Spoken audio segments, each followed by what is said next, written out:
El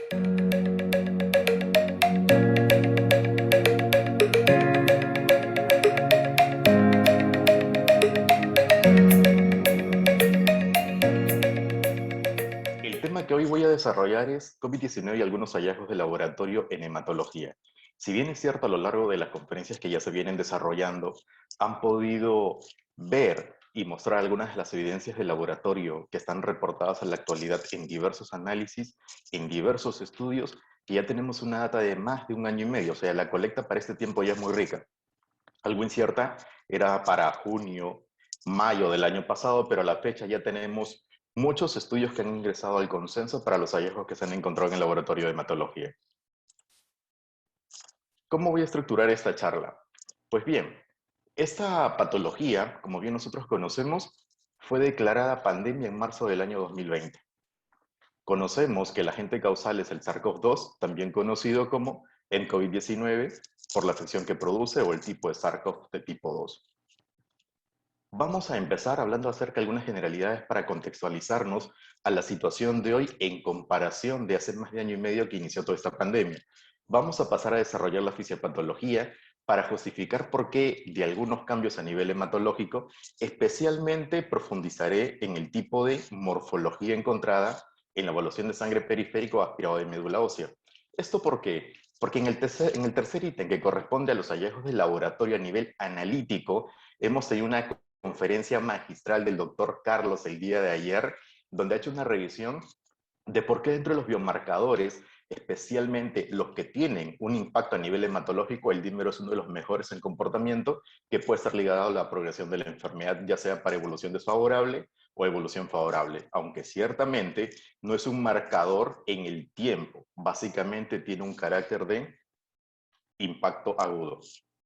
Para luego profundizar más en las alteraciones morfológicas, ya que es lo que vamos a encontrar en el día a día y tal vez se convierte en el reto más grande para los analistas clínicos, debido a que toda la parte analítica que nos da números como producto o resultado, básicamente tenemos asistencia del equipo automatizado.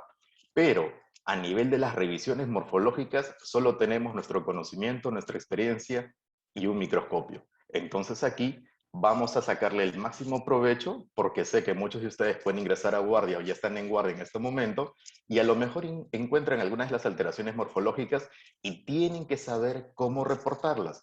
Aquí no vale eso de si no identifico esta célula, paso a la siguiente y sigo mi recuento diferencial. Eso no se vale. Y finalmente concluiremos puntualizando algunas de las cosas importantes de todo lo desarrollado esta noche. Pues bien, a la fecha tenemos más de 210 millones de personas afectadas por COVID. Más de 4 millones y medio de ellas han fallecido. Pero ¿cómo se ubica Ecuador? Por ejemplo, para la fecha han reportado más de 500.000 casos y la totalidad de muertes casi 33.000. En los últimos 28 días, según el reporte para hoy hasta las 11:20 de la mañana, en los últimos 28 días han reportado 562 personas fallecidas de 7.824 reportadas como contagios en estos 28 días.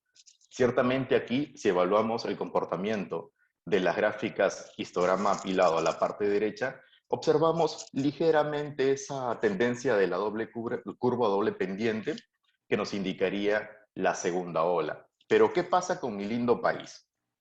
Con Perú. En Perú definitivamente aquí observamos muy bien cuál es el comportamiento de la primera y la segunda ola. Aquí tenemos ambos picos muy bien definidos, el valle está muy bien segmentado y Dios no quiera que en las próximas semanas estemos ingresando a una tercera ola con nuevas variantes descubiertas en nuestro territorio nacional. Pero a comparación de Ecuador, no solamente tenemos una densidad poblacional mucho mayor, puesto que casi todo Ecuador es más o menos la población que tenemos en la capital, en Lima. Adicionalmente, por las políticas de salud que han sido implementadas en nuestro país, a la fecha tenemos más de 2 millones de casos reportados de personas infectadas y casi 200.000 decesos. En los últimos 28 días, 140.146 personas han fallecido por COVID-19 y 24.740 personas han sido reportadas en los registros de salud como casos nuevos. Esto ciertamente es alarmante. Aquí no podemos discutir mucho de políticas de salud porque la charla tiene un carácter más científico y estoy más dirigido hacia la parte de laboratorio, pero siempre hablar de salud pública es importante para tomar las mejores decisiones a nivel macro, porque finalmente las decisiones de arriba repercuten e impactan en todo el país y en todos los ciudadanos. Perú ha roto un poco la expectativa en cuanto al ratio de muerte, es decir, de personas infectadas, cuál es la probabilidad de que alguna de ellas fallezca. Nosotros hemos pasado el 5%. Es por eso que tenemos ese comportamiento de incremento en la tasa de decesos y también en la tasa de contagios. Y eso, como les mencionaba, toda esta información es totalmente libre. El mapa anterior fue generado con un software que es el QGIS. Les recomiendo mucho a los que tienen la intención de manejar un poco lo que es Machine Learning, Deep Learning y evaluación de densidad poblacional o datos en crudo muy grandes. Pueden aprender un poco de QGIS o GIS mismo para lo que es graficación o ubicación satelital de alteraciones a nivel de cualquier tipo de región. Incluso pueden mapear casas. El software es muy interesante para trabajarlo. Pero si revisamos otro portal abierto referido netamente a América Latina, vamos a observar que justamente el éxito o fracaso que han tenido nuestros países en todo conjunto ha sido con base en las políticas o decisiones que han tenido las personas que gobiernan o lideran este tipo de manejo de la pandemia. Dentro de los países de Latinoamérica, Chile encabeza como el país con mayor cantidad de políticas adoptadas para el manejo de la COVID-19. Tienen 409 acciones definidas para intentar frenar la progresión o la contención del virus. ¿Mi país por dónde está? Bueno, nosotros tenemos 144, pero en un clic vamos a ver cuántas de ellas corresponden a políticas netamente de salud. En nuestro país, en el Perú, solamente 21 políticas definidas de las 144 corresponden a políticas sobre el impacto en salud para el manejo de la pandemia. Chile tiene 188. Y bueno, por ahí podemos ubicar a los otros países de las personas que estén asistiendo al curso. ¿Y por qué les muestro esto de manera introductoria que tal vez no tiene nada que ver con la hematología? Porque tenemos que situarnos primero para comprender que nuestra labor, aunque creamos que es muy superficial, termina sumando. Más allá de que estemos solamente en la primera línea, haciendo las tomas de muestra de pruebas rápidas, haciendo los hisopados, refiriendo las muestras a los centros referenciales para el diagnóstico o caracterización molecular, nuestra función en el laboratorio es fundamental para poder tener un registro de qué es lo que sucede con el paciente para cuando recién llega y así el médico sepa en el tiempo cómo este paciente está evolucionando. Así que el trabajo es interdisciplinario. Hace muchos años hablábamos de multidisciplinariedad, donde muchas personas participan, pero ahora no es suficiente que participen muchas personas. Estas personas tienen que estar interconectadas, por eso es que ahora el lenguaje es de interdisciplinariedad. Y aprovecho hacer un lapso para darle el mayor reconocimiento a cada uno de ustedes porque están sumando desde la primera línea, desde el primer día de esta pandemia. Sé que hay muchos golpes que hemos recibido a lo largo de este tiempo, hemos tenido que distanciarnos de nuestra familia, hemos sacrificado muchas cosas, pero créanme que lo estamos logrando y desde aquí mi solidaridad para con todos ustedes. Los admiro y los respeto bastante por lo que hacen. Regresamos al plano científico para no irnos mucho hacia la parte de salud pública ni tocar indicadores epidemiológicos.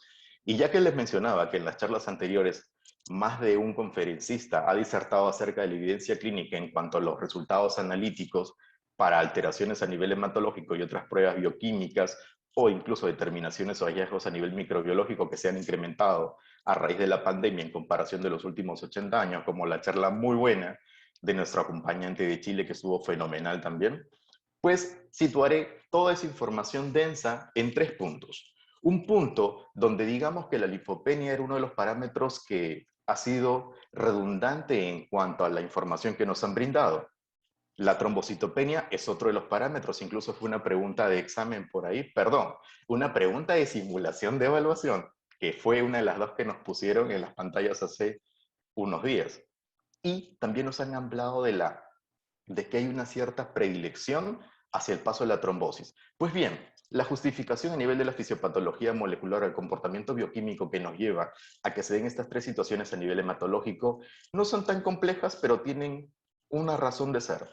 La interacción que existe entre los pederopatógenos, es decir, nuestro organismo para con el ingreso del SARS-CoV-2 y el reconocimiento que tienen las partículas virales para algunas áreas o proteínas blanco en nuestras células y puedan ingresar y se desarrolle toda su maquinaria de replicación genética para finalmente exponer mayor cantidad de proteínas y así incrementar la virulencia y la infección de células aledañas a lo largo del organismo, van a tener un efecto citotóxico. ¿Este efecto citotóxico va a repercutir a nivel de la vivencia de los linfocitos? Pues sí, pero no solamente dañar a los linfocitos, por lo tanto tenemos que ampliar un poco más el panorama para decir que la virulencia o el efecto patogénico de cualquier agente externo, ya sea virus, bacteria o parásito, no solamente va a estimular a una célula, sino al repertorio completo de las células de la inmunidad. ¿Esto qué quiere decir? Que si bien es cierto la linfopenia es uno de los marcadores que se ha ido evidenciando a lo largo de las alteraciones hematológicas en los pacientes con una afección aguda de COVID-19 y que han ido progresando favorablemente, incrementando sus recuentos en el tiempo, conforme ellos han ido mejorando, no es el único marcador. Y eso lo vamos a ver con las siguientes imágenes cuando les presente evidencia de otras células de la inmunidad. Y para profundizar un poco más de esto, el tema de la linfopenia también puede ser producto de la acción que tienen algunas citoquinas, algunas interleuquinas o sustancias proinflamatorias para promover la ruptura o destrucción de esta célula, como por ejemplo la apoptosis mediada por el factor de necrosis tumoral de tipo alfa. Otro también puede ser que, como bien sabemos, el receptor AC2, que es el blanco para la unión del spike, de la espía que tiene este bendito bicho, para ingresar, puede estar en diversos órganos. ¿Esto qué quiere decir? Que puede haber un efecto citopático a nivel de múltiples órganos y no solamente del tejido pulmonar a nivel alveolar. Eso es importante.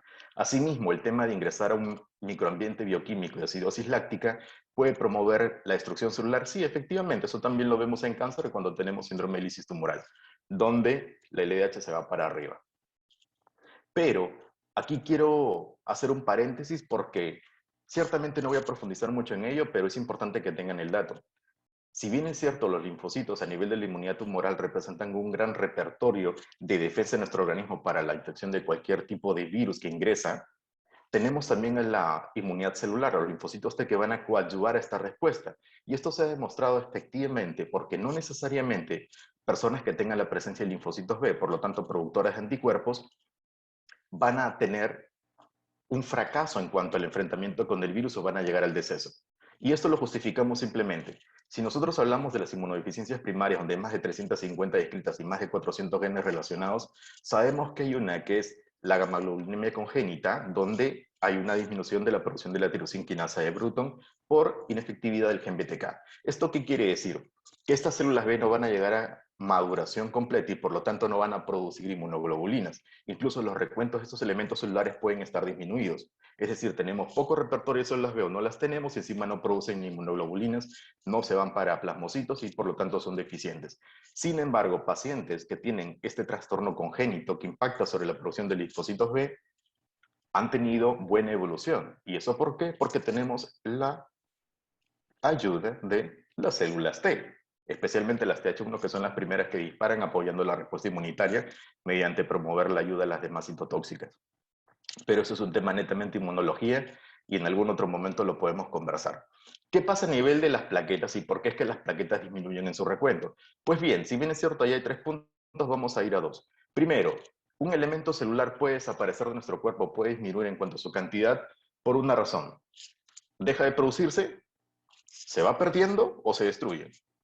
Ahora bien, la destrucción, si bien es cierto, nosotros al inicio del tiempo, o hace muchos años, teníamos el sesgo cognitivo de que pensábamos que las plaquetas eran solamente rezagos celulares, detritus celular, remanentes de los megacariocitos que explotaron por ahí, se llevaron un poco de ADN con gránulos, se llevaron por ahí un poco de citoplasma y formaron estos enanos que solamente apoyan en la coagulación. Ese era nuestro sesgo cognitivo. Estas partículas celulares que tienen comportamiento y que solamente apoyan en la coagulación. Pues bien, ya el estudio tiene mucho más de 10 años, donde los análisis proteómicos han demostrado que estas plaquetitas tienen más de 5.000 proteínas y de todos sus productos proteicos que tienen diversas actividades como mediadores de la inmunidad, mediadores de los procesos inflamatorios, mediadores de la señalización celular, adicionalmente mediadores del proceso de coagulación. Entonces, si nosotros hacemos una revisión literaria, vamos a darnos cuenta de que proteínas muy pocas conocemos de la plaqueta y básicamente orientadas hacia la parte de coagulación. Pero estas benditas se suicidan porque justamente parte de su degranulación es para promover que otras células de la inmunidad reconozcan dónde está el blanco noxa y sobre le vayan con todo.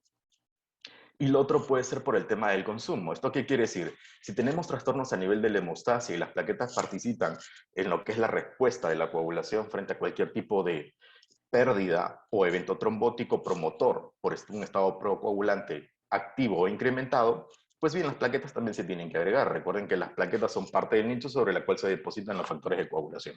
Y eso nos lleva justamente al tercer punto dentro de este sesgo que también les estoy explicando y con una muy buena intención. La trombosis.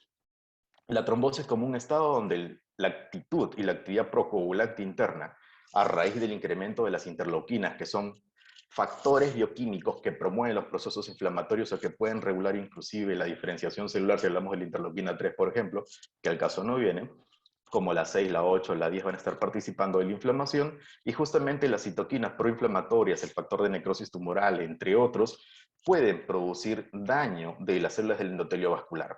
Cualquier tipo de daño a nivel del endotelio vascular, ¿qué es lo que hace? Que se liberen los productos que están en la parte interna o en el subendotelio. Pues bien, nosotros sabemos que el factor tisular está por ahí. Nosotros sabemos que el colágeno, el von Willebrand, la fibronectina y otras más también forman parte del subendotelio. ¿Y qué sucede cuando hay un daño a nivel del endotelio vascular? Pues bien, empiezan a activarse los factores de coagulación. Si se libera factor tisular, tenemos por ahí que llega el factor 7 y despierta toda la coagulación bajo nuestro esquema de los años 80 de hemostasia primaria, hemostasia secundaria, yéndonos por la parte de la vía extrínseca.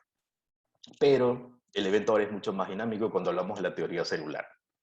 Como bien resume eso, es por el daño del endotelio celular a raíz de la tormenta de citoquinas, incremento de las partículas o los componentes bioquímicos que tienden a dañar elementos celulares, no solamente en el endotelio, donde hay un depósito, incremento de factores que promueven la inflamación, puede haber daño de cualquier tipo de célula ligada a cualquier tipo de tejido.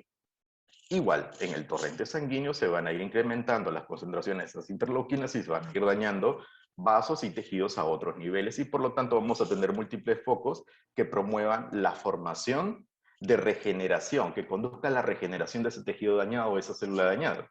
Y esa regeneración parte de despertar la hemostasia. Entonces las plaquetitas van a ir hacia el lugar, van a empezar a formar sus interlazos entre ellos, van a agruparse, se van a sumar los factores de la coagulación y vamos a tener la hemostasia de manera teórica como la conocemos. Y ello también por incremento de la angiotensina 2. Recordemos mucho la interacción del bicho para con su receptor AC2. Y eso nos lleva a lo siguiente. Ya que les había mencionado que básicamente el comportamiento analítico ha sido perfectamente y muy y ampliamente desarrollado por los conferencistas que me han antecedido, me voy a ir un poco más hacia la parte de la fisiopatología molecular y las alteraciones morfológicas, que es lo que vamos a encontrar en el día a día en el laboratorio, y todo lo demás lo puede hacer la parte del equipo, ya sea totalmente automatizado o semiautomatizado, con poca intervención nuestra, a menos que hagamos correcciones por ahí en el tema de coagulación, mezcla de plasma-plasma.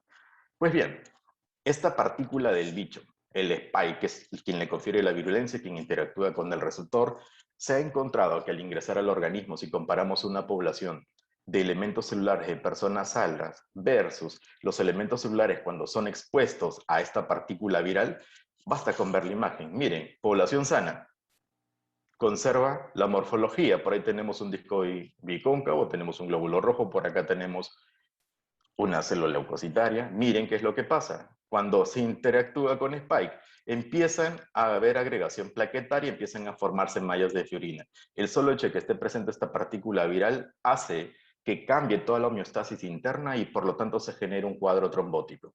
Pero tenemos que seguir investigando qué es lo que está pasando a este nivel. Pues bien, para comprender lo que les he mencionado hace un momento, tenemos que irnos a este resumen de la coagulación. Recordemos que el comportamiento normal de la coagulación para los años 80 describe las cascadas por la vía intrínseca, la extrínseca, la convergencia en la vía común. La vía intrínseca que requería de la activación del factor 12, mientras que la vía extrínseca requería de la activación del factor 7 en presencia del factor 3 o factor tisular. Aunque ahora nosotros conocemos ya por años posteriores que las investigaciones dicen que si hay deficiencia congénita del factor 12, no pasa nada, porque a falta de sustancias de contacto, deficiencia de factor 12, mientras que el 11 sea funcional y tengamos un 8 9 que también lo potencian, vamos a llegar a formar coágulo. Independientemente de la vía que se inicie, era importante que se llegue ¿a dónde? A este punto de convergencia conocida como la vía común. En la vía común requeríamos de una activación del factor 10, un cofactor 5 activado. También necesitábamos de la presencia de fosfolípido plaquetario y de calcio. Y esto era necesario para que la protrombina se convierta en trombina. La trombina, que está aquí en un cuadro naranja, es uno de los productos de la coagulación más importante para nosotros porque nos permite conocer todo del comportamiento in vitro, así como las justificaciones in vivo de todas las alteraciones que se pueden dar en la coagulación, ya sea para resolución específica y oportuna en la formación del coágulo o simplemente para entrampar el proceso de desarrollo de coagulación. La trombina juega para ambos bandos. En un desarrollo normal de la hemostasia, explicado desde el punto de vista teórico, independientemente de que lleguemos por vía intrínseca o extrínseca, una vez que llegamos a la formación del complejo protrombinasa, la conversión de la protrombina a trombina era algo que se iba a dar. Esta iba a actuar sobre el fibrinógeno para que se escinda fibrina. Y la fibrina iba a ser polimerizada y se iba a formar un trombo real, un trombo sólido.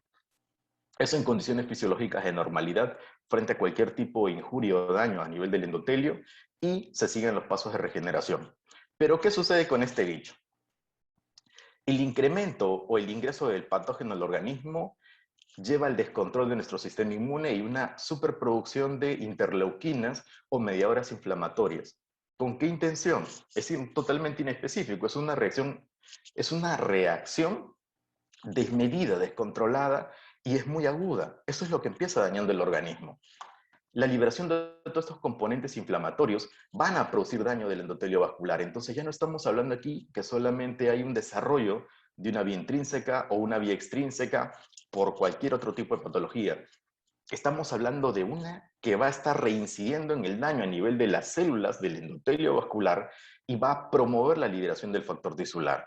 ¿Esto qué quiere decir? Que aquí estamos viendo la estimulación por vía extrínseca. Basta con que se active el 7 y estamos hechos. ¿Por qué?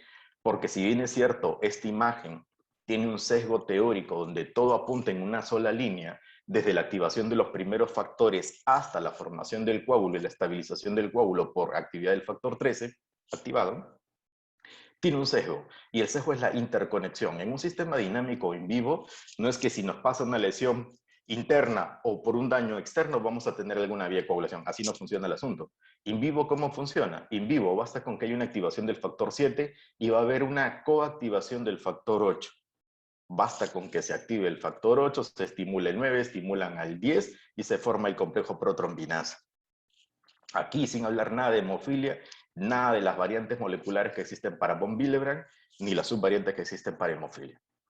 Entonces, en un sistema dinámico, si es que estamos viendo que hay alteraciones producto de daño o injuria local, producto de las interleuquinas o sustancias proinflamatorias, va a haber liberación de factor tisular, va a haber unión al factor 7 y vamos a llegar a formación de complejo protrombinasa de una manera muy rápida. Como el sistema es dinámico, para que esto sea sustentable en el tiempo, requiere además que haya una activación del factor 8 o factor 9. Esto se da cuando hablamos del modelo celular de la hemostasia. ¿Qué más sucede acá? Este daño también promueve al momento de la formación de la trombina, no solamente que la cascada siga empujando hacia la formación del coágulo, sino que esta bandida, recordemos que tiene un receptor o proteína con la cual se puede unir en las células del endotelio vascular aledañas a donde se ha suscitado la injuria. ¿Y qué pasa a ese nivel? La trombina se puede unir a la trombomodulina estimula la activación de la proteína C hace su grupito con la proteína S y juntas van a actuar sobre los cofactores de la coagulación, sobre el factor 8 y factor 5 para intentar detener la formación del coágulo. Hay un sistema de retroalimentación o regulación positiva mediada por la trombina. Pero, ¿qué más sucede en este caso? Recordemos que el incremento de la proteína C y la proteína S busca detener el coágulo, pero hay otro mecanismo que también se libera o se activa por ahí, que es el tema de promover la destrucción del coágulo. Y es aquí donde surgen los problemas. ¿Por qué? Si tenemos que no hay un control de las partículas, de los componentes bioquímicos inflamatorios, el estímulo es constante para la formación de trombina, ¿cierto? Adicionalmente, también va a ser constante la promoción de activación de la proteína C y la proteína S. Y va a ser constante la promoción y activación del plasminógeno para que se convierta en plasmina y la plasmina va a intentar destruir el coágulo. ¿Esto qué quiere decir? Por un lado estamos llegando a formar trombos y por otro lado estamos haciendo la destrucción de los trombos. Si estos trombos se desprenden y se están produciendo en demasiada cantidad, pueden viajar hacia donde haya microvasculatura, se van a cerebro, se van a pulmones y hacemos una embolia. Eso es más o menos la progresión de todo lo que sucede a nivel de la hemostasia y cómo se da un daño, y todo porque en un primer momento entró el bicho y tiene esta partícula viral, que es el componente de la espiga, que va a promover todo el desencadenamiento de la tormenta de citoquinas. Y eso nos lleva a un segundo punto. En el sesgo a propósito que les hice mencionando que dentro de la fisiopatología solamente iba a hablar de linfocitos bajos, de plaquetas bajas y de la promoción o alteraciones de la hemostasia, pues lo hice adrede. ¿Y lo hice adrede por qué? Porque esta teoría que ahora nos habla acerca de la producción de mallas, donde hay una participación más activa de los granulocitos, es decir, del neutrófilo segmentado, tiene 8 años más o menos de relacionada, estuvo muy vinculada con el tema del comportamiento de la célula en cáncer, pero aquellos que hayan estado haciendo recuentos celulares en este tiempo, más en este tiempo porque hemos tenido mayor casuística, tal vez encontraron por ahí algunos neutrófilos que tenían prolongaciones. Y ciertamente se habrán preguntado por qué suceden esas prolongaciones. Pues bien, la netosis es un mecanismo por el cual el granulocito empieza a liberar componentes de ADN intentando señalizar junto con otros gránulos, intenta señalizar dónde se encuentra la noxa y la intenta eliminar. Recordemos que el granulocito tiene un repertorio sin fin de gránulos y muchos de esos gránulos van a tener una actividad tipo mieloperoxidasa, elastasa, aparte del DNA que libera al momento de formar las trampas. Por favor, me avisan cómo estoy con el tiempo, ya me conoces yo. Entonces, ¿qué sucede aquí? Se ha visto que en los pacientes que tienen una infección por SARS-CoV-2, los neutrófilos también incrementan su estímulo y se encuentran aberrantes. Ajá, entonces aquí tenemos que tener también otra célula dentro de nuestro radar. No solamente pensar que los linfocitos se suicidan intentando liberar inmunoglobulinas y hay una destrucción de ellas por los efectos citotóxicos y la interacción con el patógeno, sino también que nuestros queridos granulocitos, de cariño los cochinocitos, van a intentar hacer de las suyas para matar a este bicho y van a terminar liberando gránulos y también liberando componentes de ADN. Es decir, formando estas trampas extracelulares conocidas como NETs. Trampas extracelulares de neutrófilos. Muy relacionado al tema del comportamiento en el microambiente tumoral, cómo es que intentan englobar a las células tumorales para que luego venga todo el arsenal de repertorio inmunológico que intenten destruir las células tumorales. Pues bien, también se ha visto que en casos de infecciones agudas, infecciones intensas o persistentes en el tiempo, los neutrófilos van a intentar hacer de las suyas. Este estudio, ¿qué es lo que nos muestra? El hallazgo nos dice que tenemos una posibilidad de evaluar DNA libre celular, la combinación de amiloperoxidasa con el DNA libre o la histona 3 citrulinada. Estos tres componentes se incrementan en pacientes con SARS-CoV-2, es decir, que están manifestando la enfermedad conocida como COVID-19 comparado a un grupo control. Las personas que son negativas o tienen otro tipo de patología, no de corte infeccioso, van a tener poca cantidad, poca concentración, o no van a tener de la histona 3 citrulinada, la combinación mieloperoxidasa DNA o la determinación del DNA libre celular. ¿Esto por qué es importante? Porque ciertamente no todo estudio es de valoración subjetiva de los ojos de un analista, sino que tiene que ser cuantificado a nivel científico laboratorial por otro tipo de determinaciones. Esta cuantificación la podemos hacer estableciendo una relación. Si encontramos que hay incremento o alteración en la morfología granulocitaria de pacientes que tienen una infección, en este caso COVID-19, y evaluamos estos tres parámetros, el DNA libre, la mieloperoxidasa DNA y la histona 3 citrulinada, y los encontramos incrementados, la probabilidad de que esto se relacione con formación de NETs como mediadoras del proceso de ataque al agente patogénico es grande, y eso lo vamos a confirmar más adelante.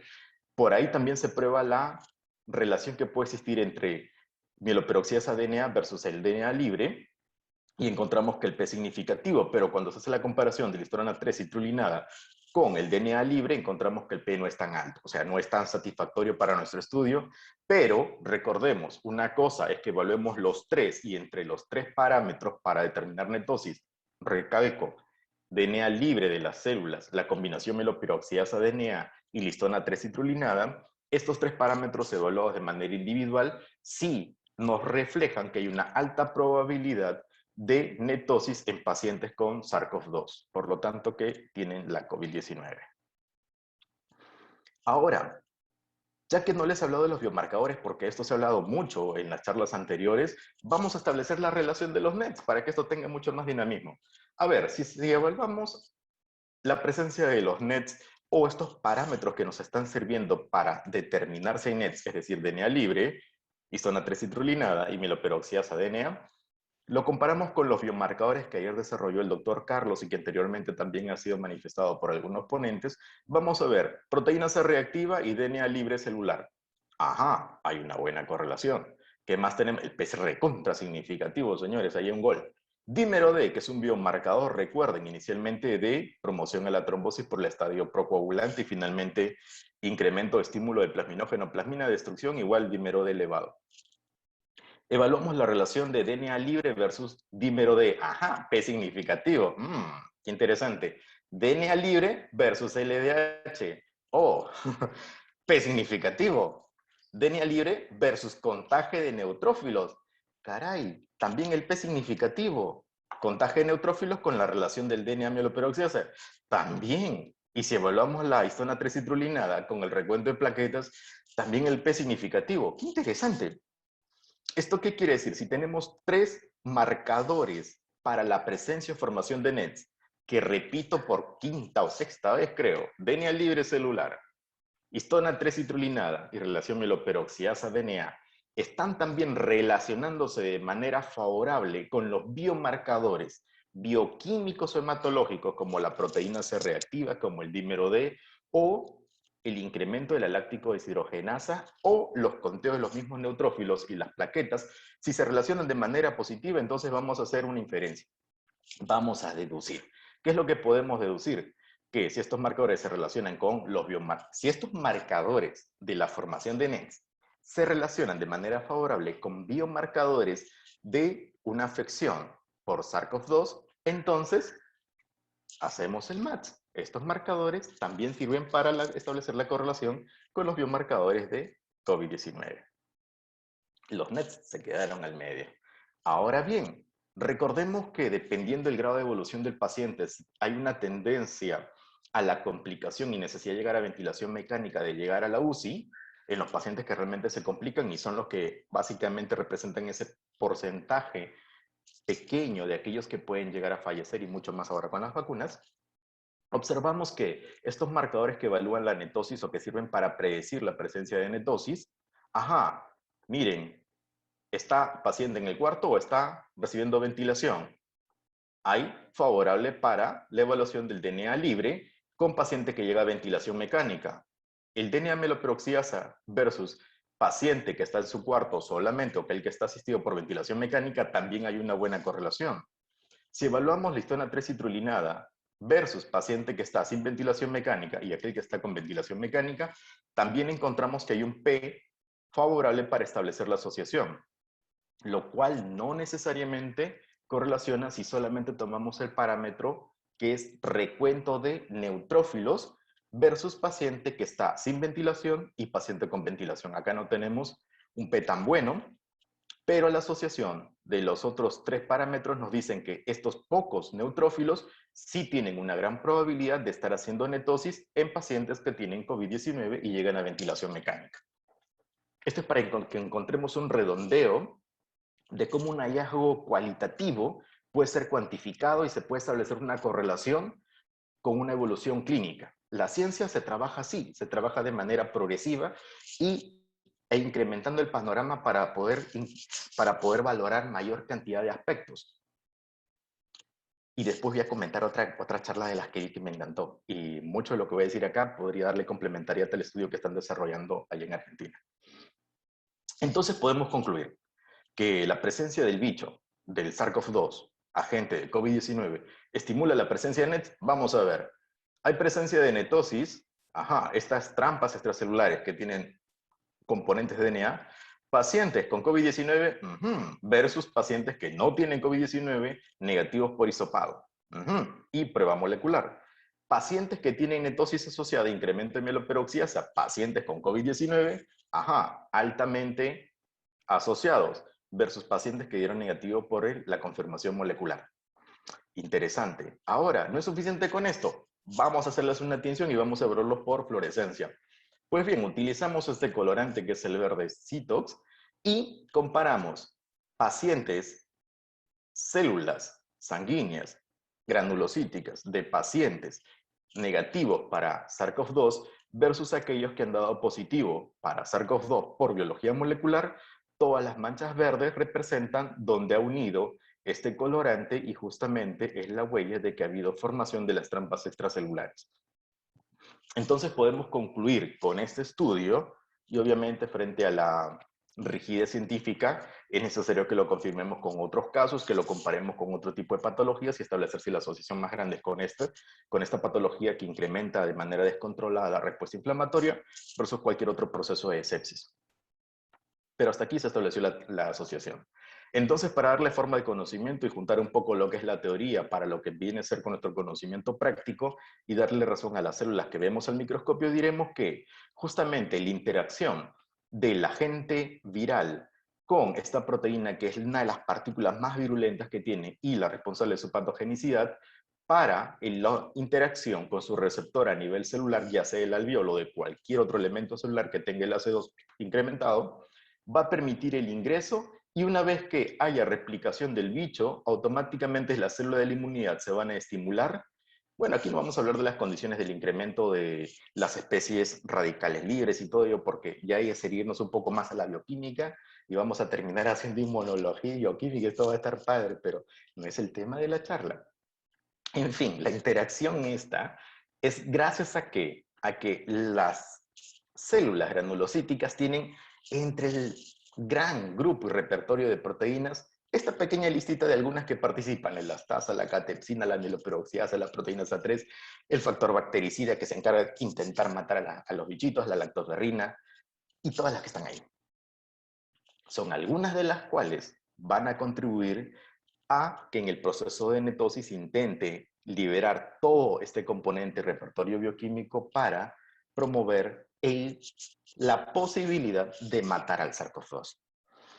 Y se ha encontrado que estas trampas de extracelulares de neutrófilos están más presentes en pacientes que han evolucionado de manera desfavorable por la infección con SARS-CoV-2, aquellos que han hecho un distrés respiratorio agudo, que tienen la inflamación crónica descontrolada, es decir, hay constante promoción de inflamación, desarrollaron el cuadro de sepsis, o tienen un incremento de estados procoagulantes como por ejemplo la coagulación intravascular diseminada. Tercer, recordemos que cualquier tipo de evento que conduzca a una sepsis o un proceso infeccioso no bien manejado puede conducir a SID, dentro de las más de 50 etiologías que pueden llevar a una SID. ¿Qué pasa a nivel de la sangre periférica? Pues bien, lo otro nos puede ayudar un poco el equipo, ¿no? En cuanto a ver cómo está el dímer, en cuanto a ver cómo están los recuentos celulares con el analizador hematológico, los coagulómetros o la aplicación de diversos fundamentos nos pueden ayudar a ver cómo está el dímero, las otras pruebas bioquímicas. Pero cuando estamos con nuestros ojos y el analizador va haciendo su trabajo y vamos coloreando con el RAI, con el GEMS o los derivados de Ray-Jensen, ¿qué es lo que encontramos? Este estudio es excelente para eso, aunque es una carta al editor, pero me pareció interesante para recalcar la importancia. Se evaluaron pocos pacientes, solamente 20 pacientes que dieron positivo para COVID-19, aunque se analizaron más de 70 frotices de estos 27 pacientes positivos por hisopado y biología molecular para COVID-19, versus un grupo control que dio negativo. Voy a saltarme el tema de su dispersión en cuanto a variables como el sexo, la raza y todo ello, para decir que de aquellos que llegaron a la UCI, miren, obviamente cualquier otro tipo de agente de etiología puede llevar a un paciente a la UCI, sí. En este grupo control, 5 llegaron a la UCI, pero 22 llegaron por COVID-19. Ahora bien, de los que llegaron por COVID-19 a la UCI, 4 de alta, 4 continúan hospitalizados, 1 falleció. Ciertamente, también una persona falleció dentro del grupo control por una causa que no era COVID-19, mantuvieron 3 la hospitalización y 10 fueron dados de alta. Pero en la evolución que se hizo en la valoración de sus parámetros hematológicos, ¿qué es lo que se encontró? Básicamente no había una diferencia significativa en cuanto a cómo estaba el recuento de leucocitos, es decir, podíamos estar dentro de rangos referenciales, no pasa nada, no hay una sepsis instalada y tampoco hay mucho estímulo para el incremento de una reacción leucemoide ni nada de eso.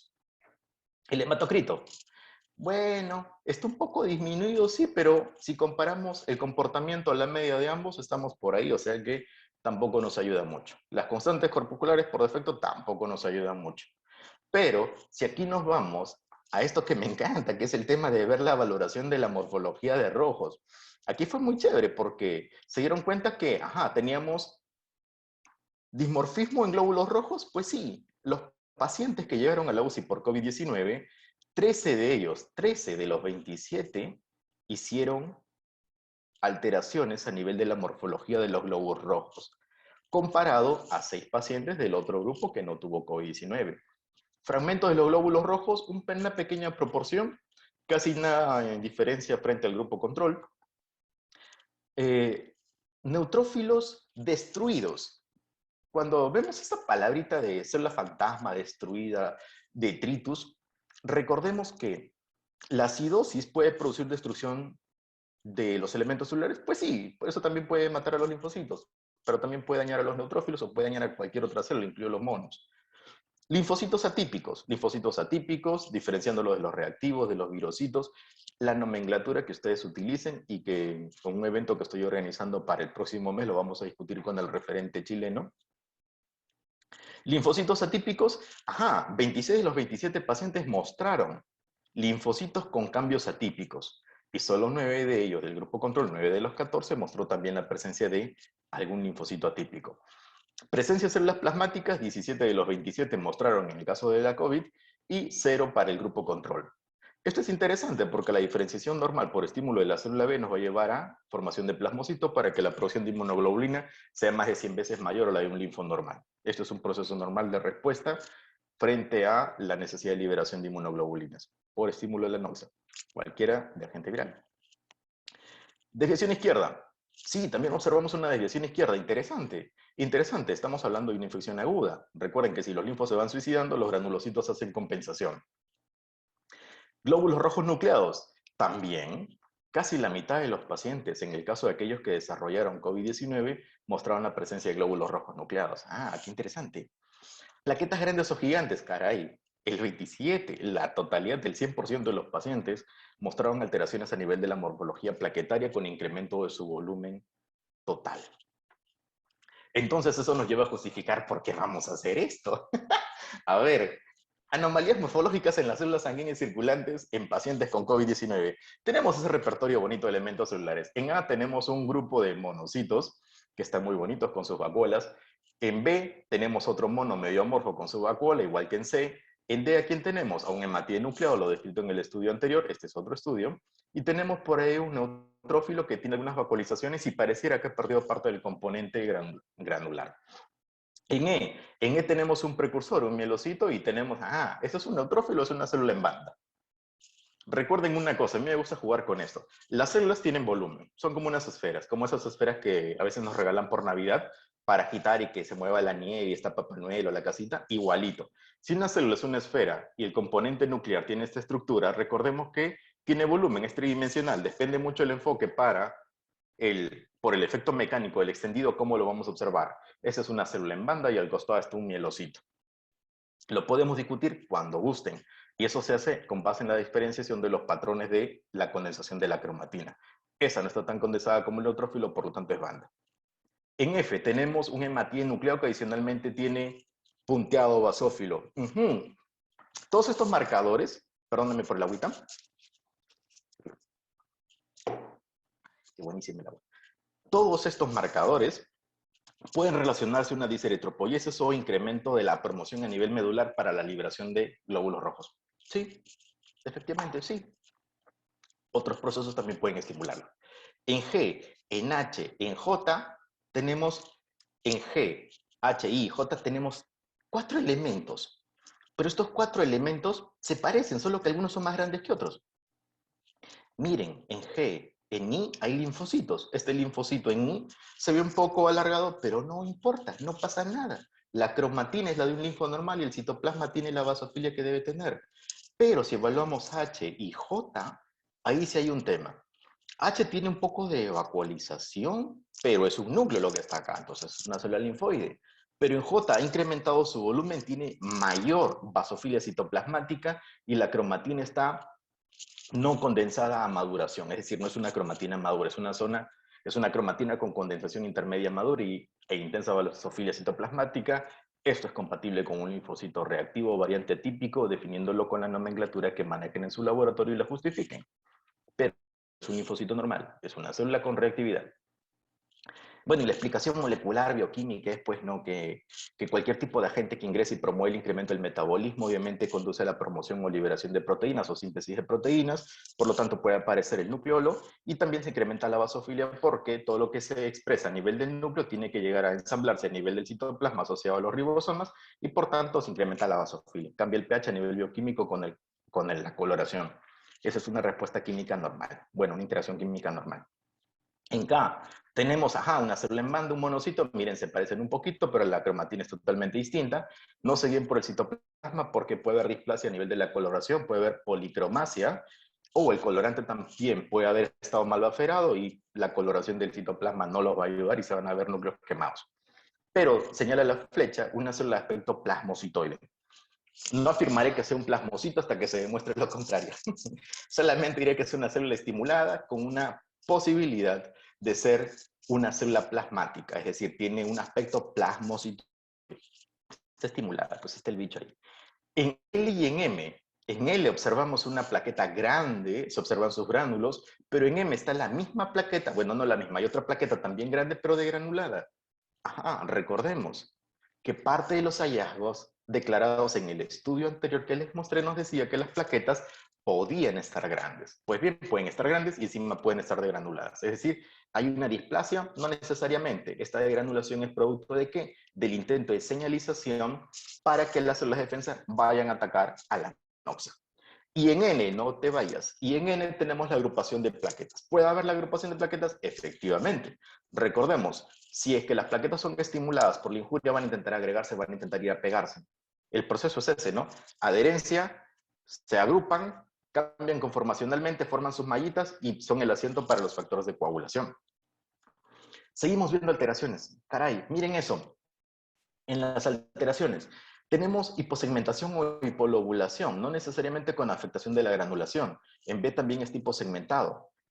Esa célula en la parte inferior de A está hiposegmentada. Tengan cuidado, porque a veces pensamos de que son células precursoras y pequeñitas y que por el área han sido comprimidas. No. Tenemos que recordar que los patrones de condensación de la cromatina son aquí el punto de partida para definir el grado madurativo del elemento celular y el estirpe. Olvídense del citoplasma. Ya les dije, miren el citoplasma en B. Por una parte está celeste y tiene otras granulaciones y está medio rosado. Hay una policromasia a nivel citoplasmático. Igual que en C. En C también tenemos, aparte de la hiposegmentación, tenemos la vacuolización y la presencia de granulaciones toscas. Estas granulaciones toscas son granulaciones primarias. A lo contrario de lo que sucede en D está degranulado. Se ha perdido la cantidad de granulaciones. Todos estos cambios son normales dentro de la estimulación en el proceso infeccioso agudo. En E tenemos a un precursor de la línea granulocítica, al igual que en F. ¿Qué pasa si nos vamos hacia G? En G está muy interesante, porque en G tenemos un elemento celular, avanza flechita, avanza. En G tenemos un elemento celular que tiene una prolongación citoplasmática, sí, efectivamente, tiene una prolongación citoplasmática, pero a nivel del núcleo tenemos la presencia de un ojito. Este ojito.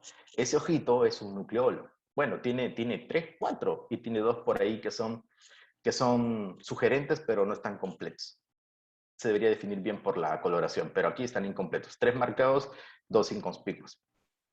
¿Qué más tenemos? Aparte de esta amplitud del citoplasma, que es normal porque recordemos que los elementos celulares tienden a moverse, o sea, el movimiento es ameboideo en estos elementos celulares. Ya habrán visto por ahí videos donde se expone un macrófago, por ejemplo, a donde hay un bicho. El macrófago no se lanza en una, intenta emitir prolongaciones a nivel citoplasmático y luego lo engloba. Igualito, los elementos celulares se mueven así, semejan movimientos ameboideos. En H es lo mismo, tenemos otro neutrófilo hiposegmentado. Por la zona pensaríamos que es un mielocito, pero no. La condensación de la cromatina aquí define todo. En I tenemos un cambio displásico, esas células están muriendo. Es un neutrófilo justamente en apoptosis y vemos que hay una hiperpigmentación a nivel de la cromatina y la formación de los cuerpos apoptóticos. Esa célula se va a morir. Igual que en G. En G también, por la morfología podría ser una célula mononuclear con cambios reactivos y por esa deformación o desconformación a nivel nuclear estamos yéndonos hacia la apoptosis. En K tenemos un elemento grande que tiene intensa basofilia citoplasmática y un aspecto de monocito a nivel nuclear si vemos la forma, pero no la cromatina. Esa cromatina corresponde a un linfocito de aspecto variante reactivo o atípico. Ya les dije, definan si atípico es para procesos patológicos neoplásicos o proneoplásicos y si reactivo está relacionado a algún proceso infeccioso. Eso lo definen ustedes basado en CLSI, CAP o cualquier guía internacional que deseen revisar. En L tenemos una plaqueta grande, las dos son grandes, una es más grande que otra y se ven justamente sus gránulos teñidos. Está hermoso. Ya había mostrado el estudio de los NETs, ¿verdad? Entonces vamos a darle sentido observando elementos celulares. Tenemos más granulocitos que pueden estar cochinitos como en A, pueden estar degranulados como en B, como en C, pueden estar con gránulos por un ladito, intentando lobularse de mayor manera como en D, como en E pueden estar hipersegmentados, o como en F, que pueden estar con un volumen celular un poco mayor y degranulados, o como en G, que pueden intentar formar un picarón, que puede verse como si el núcleo estuviese plegado hacia un lado, o que pueda optar las morfologías más interesantes. La COVID ha permitido a muchos armar una especie de biblioteca de imágenes donde muchos de los neutrófilos pareciera que están asemejando la morfología de las letras. O podemos encontrar esto otro que es la destrucción de los neutrófilos. Este es el famoso SMUTS, la destrucción que también se ha identificado en pacientes con COVID-19 en otro estudio. ¿Y eso cómo lo aplicamos a nivel de lo que podemos encontrar en nuestro día a día? Pues bien, tenemos un paciente varón de 60 años con diabetes mellitus de tipo 2 y con cardiopatía isquémica. Cuando le hacemos la valoración de algunos parámetros de laboratorio, ¿qué es lo que se encontró? La evidencia nos dice que tiene 2.400 leucocitos, la hemoglobina está muy bien, las plaquetas con tendencia a la baja, los linfocitos absolutos están en el umbral inferior, no pasa nada, tranqui, la ferritina está un poco elevada y la proteína C reactiva también. ¿Y qué vemos en Sofrotis? En A tenemos un linfocito precioso, ajá, pero B, C y D son células que también se observaron en Sofrotis. B, C y D obviamente distan de A. A nos ha permitido como elemento control para decir que eso es un linfocito. B, C y D tienen incremento en la basofilia citoplasmática. Este incremento en la basofilia citoplasmática refleja el incremento de la actividad celular, actividad metabólica, actividad de síntesis, producto de una reactividad. Ahora bien, B, por la tendencia a, a presentar un núcleo excéntrico, podríamos definirlo como un linfocito reactivo de aspecto plasmocitoide. La cromatina es una cromatina intermedia en cuanto a maduración y por ahí notamos algunos nucleolos inconspicuos. C, es un elemento totalmente pleomórfico, la cromatina es intermedia madura, y si queremos hacer una descripción citomorfológica, debería ser así, a ver. Vamos a hacer la descripción. Célula de gran tamaño con una relación núcleo-citoplasma intermedia baja, con un contorno nuclear irregular, cromatina intermedia madura, por ahí núcleo inconspicuo, intensa basofilia a nivel citoplasmática granular, compatible con linfocito reactivo. A menos que estemos revisando potencialmente un paciente con linfoma y obviamente si es que no tenemos la certeza de que es un linfoma de células grandes B difuso o un linfoma de alto grado de tipo B, lo pasamos como célula reactiva. Y en D tenemos al plasmocito, con justamente esas vacuolas donde va a haber síntesis de inmunoglobulinas. Hermosos estos 4 elementos celulares. Recuerden bien las morfologías porque por ahí se viene una sorpresa. Y esto va a estar muy chévere. En D ya se define célula plasmática porque toda la morfología nos sugiere ello. La cromatina es una cromatina madura, está distribuida como una rueda de carreta, lo que nos dicen los atlas, entonces hasta ahí estamos cumpliendo los parámetros, y encima las vacuolas ya nos dicen que esa bendita célula es un plasmocito, no es un linfocito reactivo ni variante. El mismo pacientito, vamos a ver qué es lo que pasó. Pacientito que tenía un tiempo de enfermedad de 4 días, manifestó fiebre y tos. Una vez que es ingresado al hospital, a la emergencia, pasan 2 días y evoluciona en distrés respiratorio agudo. Llegó a ventilación mecánica, ya les había mencionado, se observaron todos estos elementos celulares y justamente en el proceso de evolución, más los del tipo B y los del tipo D. Lo que reflejaría un estímulo o diferenciación de los linfocitos B hacia la formación de plasmocito para intentar regular el proceso inflamatorio y lastimosamente esta superproducción de inmunoglobulinas. Ya sabemos lo que sucede en esta situación porque el cuento ya fue narrado. incremento de inmunoglobulinas, tormenta de citoquinas, daño del endotelio vascular. Va a haber complicación de la hemostasia. Adicionalmente, si queríamos profundizar esto, aunque yo sé que tal vez por el tema de implementación no lo pueden hacer en muchos lugares, podemos establecer si estos plasmocitos son aberrantes o plasmocitos normales. El CD38, la CD56 nos pueden servir a nosotros como marcadores para hacer esta diferenciación y por ahí que expresen también unos marcadores de células B normales. Y el CD138 también nos sirve. Pero voy a establecer un paralelo entre ese estudio, que fue una presentación de caso, versus este otro, que fue desarrollado por investigadores de la Universidad Max Planck. Este me encanta, porque le da realce a aquello que se describió como alteraciones morfológicas de los glóbulos rojos y vamos a incorporar también en este estudio a las alteraciones con poblaciones leucocitarias. ¿Qué sucede? Se hizo una comparación con una metodología que parece citometría de flujo, pero no es en el 100% citometría de flujo. Tiene nombrecito parecido.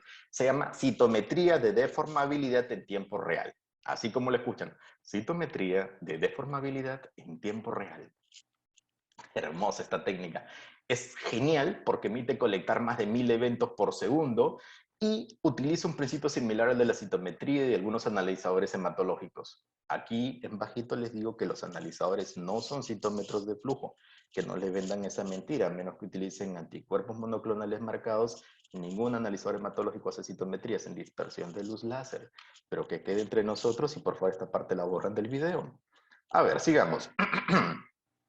Con esta citometría de deformabilidad en tiempo real se evaluó por un principio tipo el de que utilizan los citómetros, que es el enfoque hidrodinámico, que es como formar un embudito y empujar a las células en un solo sentido para que se alineen y hacer las cuentas cada vez que pasan por una pequeña celda. Aquí se observó que la deformabilidad de los elementos celulares de pacientes normales tenían este comportamiento. Los pacientes en B que ya se habían recuperado, iban organizándose, es decir, había menos dispersión entre los elementos que se deformaban.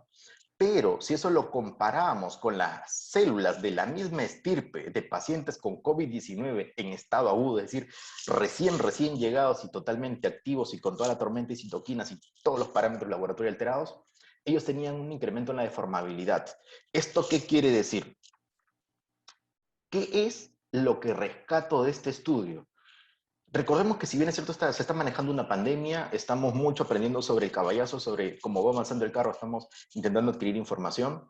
Recordemos que parte de esta información científica puede ayudar a justificar por qué algunos pacientes, luego del estadio de recuperación clínica, presentan todavía afecciones a nivel de su organismo, más allá de que el SARS-CoV-2 solamente haya dañado los elementos celulares que tienen la expresión del AC2.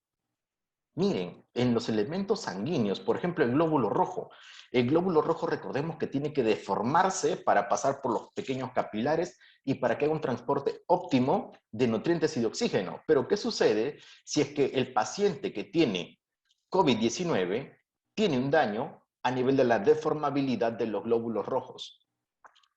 Perder esta deformabilidad va a dañar la integridad del glóbulo rojo. ¿Podemos compararlo con algo? Sí, se puede hacer una comparación. Si incluso utilizamos enfoque acústico en vez de enfoque hidrodinámico y le añadimos a la misma metodología para ver la deformabilidad, la citometría de deformabilidad, pero con enfoque acústico, podemos ver la alteración potencial que tenga la membrana eritrocitaria, es decir, hacer descarte de membranopatías. Aquí hablamos de todo el grupo de las esferocitosis, las eritrocitosis, las ovalocitosis, todas aquellas que están alterando las proteínas estructurales o de membrana del glóbulo rojo, y podemos hacer un match. Tal vez en un segundo momento los investigadores de Max Planck puedan hacer esa investigación y discriminar si hay un comportamiento patognomónico en pacientes que tienen COVID versus pacientes que tienen una deformabilidad, una membranopatía de tipo congénito adquirida. Interesante. Más hallazgos linfoides. ¿Por qué soy reincidente con esto? Porque más adelante van a saber por qué. En D. En D tenemos un elemento celular que tiene un solo núcleo, no está bilobulado, y su cromatina está medio intermediona, laxa, pero no es totalmente laxa, es decir, no es un blasto. En E tenemos a una célula que parece una galleta animalito, parece un trébol y está muy basófilo a nivel citoplasmático. En F la célula se está muriendo, está en apoptosis. En J, puntero baja, en J tenemos un elemento grande. Él es un linfocito grande granular, es un linfocito normal. una pequeña proporción de los linfocitos puede ser grande granular y no necesariamente es una patología, a menos que tengamos un recuento elevado de linfocitos grandes granulares, y aquí sí tenemos que hacer una discriminación de un posible proceso linfoproliferativo crónico que esté alterando a la maduración de células T o células NK. Pero eso ya es otro capítulo cuando en algún momento hablemos de cáncer. Hay una caracterización muy grande ahí. En I tenemos otro elemento celular de gran tamaño, comparado, miren, a los glóbulos rojos, y el linfocito es un poquito más grande que los glóbulos rojos. Este elemento mononuclear es gigante, entonces es una célula de gran tamaño. Y en H tenemos por ahí un linfocito con un neutrófilo de granulado. Ahí estaba el F que mostramos, el I también que mostramos, y adicionalmente se observó que también, perdón, adicionalmente se puede observar también estos linfocitos que tienen una excentricidad a nivel del núcleo. Y si es que hiciéramos las valoraciones a nivel de la citometría de flujo, recordemos, cuando hemos hecho citometría de flujo, acá podemos enfrentar tamaño versus complejidad, es decir, forward abajo, side arriba, y enfrentar la complejidad con el CD45 para discriminar que sean poblaciones celulares sanguíneas, de origen sanguíneo, por eso es el CD45. Y aquí vemos a la complejidad versus el CD19, marcador de células B, aquí la población bajita en celeste, y adicionalmente les vamos a correr un CD19 y un CD38 para ver si la población corresponde a células en diferenciación plasmocitoide, y se encontró que efectivamente estaban en diferenciación plasmocitoide un grupo significativo de ellos. Recordemos, cuando hacemos citometría nos persignamos porque trazamos una cruz, hacemos una cruz y todo lo que esté en el cuadrante superior externo es positivo para ambos marcadores en los orígenes de coordenadas, ya sea el X o el Y. Hacer citometría no es muy complejo, la interpretación es la más rica y para eso requiere un poquito de conocimiento teórico de las patologías, porque muchas veces se hace citometría y nunca se ha visto una célula, y ese no es el chiste. El chiste es entender por qué hacemos lo que hacemos y de qué manera es positivo e impacta lo que hacemos en el paciente. Adicionalmente, tenemos otra patología, una linfohistiocytosis, un proceso que puede ser justamente producto de un superestímulo de la inmunidad, donde nuestras células, los histocitos, van a terminar dañando o comiéndose a nuestros propios elementos celulares, y de manera muy curiosa, en este caso es el reporte de un paciente de 55 años que desarrolló esta linfohistiocytosis, pero por el estímulo del SARS-CoV-2. O sea, hizo a la par una infección con SARS-CoV-2, y al no tener ningún otro parámetro relacionado a la posibilidad de desarrollo de linfocitosis, o sea, en la historia clínica, ni en la evidencia de laboratorio, ni en la evidencia anatomopatológica se encontró nada más, entonces se propone de que puede ser a raíz de la infección por este bendito bicho que ha llegado a fastidiarnos y ya tiene acá más de año y medio. Los histocitos están englobando, hay una célula en banda, y están comiéndose también a los glóbulos rojos precursores, están comiendo a los neutrófilos más rojos precursores, es decir, está trazando y atacando a todo el mundo. Por eso es una enfermedad de tipo con un corte autoinmune, a raíz del superestímulo del SARS-CoV-2. ¿Cómo podemos concluir? Genial, más o menos para cumplir una hora con mi retraso. ¿Cómo podemos concluir? A ver, más allá de lo que está ahí, vamos a decir que a nivel hematológico podemos diferenciar dos grandes cosas, las afecciones. Las afecciones a nivel cuantitativo y las afecciones a nivel cualitativo. A nivel cuantitativo, encontremos que hay variaciones en los recuentos, dependiendo del grado de comparación o el grado de evolución a malignidad de un paciente, versus el diagnóstico en la fase aguda, es decir, ni bien llegó. Algunos de los marcadores que podemos encontrar normalmente son plaquetas hacia abajo, linfocitos hacia abajo, es decir, puede haber un recuento de leucocitos dentro del rango normal, disminuido o incrementado, pero los linfocitos absolutos pueden estar disminuidos. Las plaquetas hacia abajo, los neutrófilos no necesariamente van a afectarse en su número, pero si hiciéramos la investigación de la formación de NETs, es muy probable que sí encontremos asociación en los pacientes que hacen COVID y que llegan a hospitalizarse y requieren ventilación mecánica. Otro analito a nivel de laboratorio de hematología. Pues bien, sumamos a la parte de hemostasia. El dímero D nos va a servir como marcador del evento trombótico, que conduce también a el intento de regulación por la destrucción del coágulo, incremento de actividad de plasminógeno, formación de rutas de degradación de la fibrina. Básicamente estos marcadores a nivel hematológico. Y a nivel morfológico, a nivel cualitativo, las alteraciones morfológicas. Y en las alteraciones morfológicas, recuerden que los analizadores hematológicos, dependiendo su generación, dependiendo sus principios, dependiendo la procedencia, puede ser que no nos aporten mucha información. porque si no están bien definidos sus centroides, entonces las poblaciones o densidades poblacionales celulares pueden hacer superposiciones por su incremento en sensibilidad y nos van a estar arrojando cada instante blastos, blastos, blastos, blastos, blastos cuando son células reactivas. Entonces aquí, ¿dónde prima? Prima el ojo. Y es por eso que necesitamos estar reforzando siempre con talleres, con cursos de este tipo, con congresos, con eventos académicos que nos reúnan para discutir morfología, estandarizar terminología y finalmente hablar un lenguaje por lo menos similar y así comprendernos todos y dar una información que realmente tenga relevancia clínica. Recordemos, alteraciones cuantitativas, alteraciones cualitativas. Y también recordar que dentro de la linfopenia es importante recordar que los linfocitos se componen por poblaciones de células B, T y NK. Y no necesariamente la depresión de población linfoide B va a significar una evolución desfavorable para el paciente, porque podemos tener células T funcionales y la inmunidad celular nos puede ayudar, junto con las otras células de la inmunidad. Finalmente, señores, yo agradezco una vez más su paciencia, agradezco la gentileza de la invitación y la consideración. Siempre va a ser grato y es un gran honor para mí que me consideren. Creo que sigo en proceso de aprendizaje, hay tanto por aprender, por lo tanto hay tanto por compartir y me gusta siempre dejar este mensaje. Lo suelo hacer porque marca mucho de lo que significa el crecimiento en el camino de cualquier persona. Recordemos que nadie tiene tanto conocimiento como para no aprender algo nuevo cada día, ni tiene tan poquito conocimiento como para no contribuir en el crecimiento de alguien más. Creo que me voy con esto, les agradezco de corazón su tiempo, su consideración, su apertura, y recordemos que el día a día todo lo que hacemos tiene un sentido de ser y es porque nuestros pacientitos son la fuerza que nos mueve a mejorar.